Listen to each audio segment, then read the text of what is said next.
IDF ने 7 अक्टूबर के हमले का एक वीडियो जारी किया है जिसमें हमास के आतंकी एक इजरायली अरब नागरिक को पकड़ते हुए दिखाई दिए।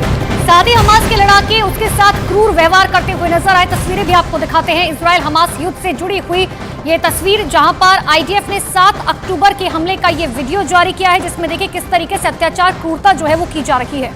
और ये जो नागरिक आप देख रहे हैं, ये इजरायली अरबी नागरिक है जिसे पहले पकड़ा गया और उसके बाद उसे टॉर्चर किया गया। और ये वीडियो 7 अक्टूबर का है, वो पहला दिन जबकि हमास की ओर से इजराइल पर अटैक किया गया था और अटैक करके तमाम लोगों को निशाना बनाया गया था, मौत के घाट उतारा गया था। और उसी दिन का एक और ये वीडियो है जिसमें आईडीएफ की ओर से ये वीडियो दरअसल जारी किया गया। और देखिए किस तरीके से इस इजरायली और अरबी नागरिक को हमास के आतंकियों द्वारा टॉर्चर किया जा रहा है, प्रताड़ित किया जा रहा है।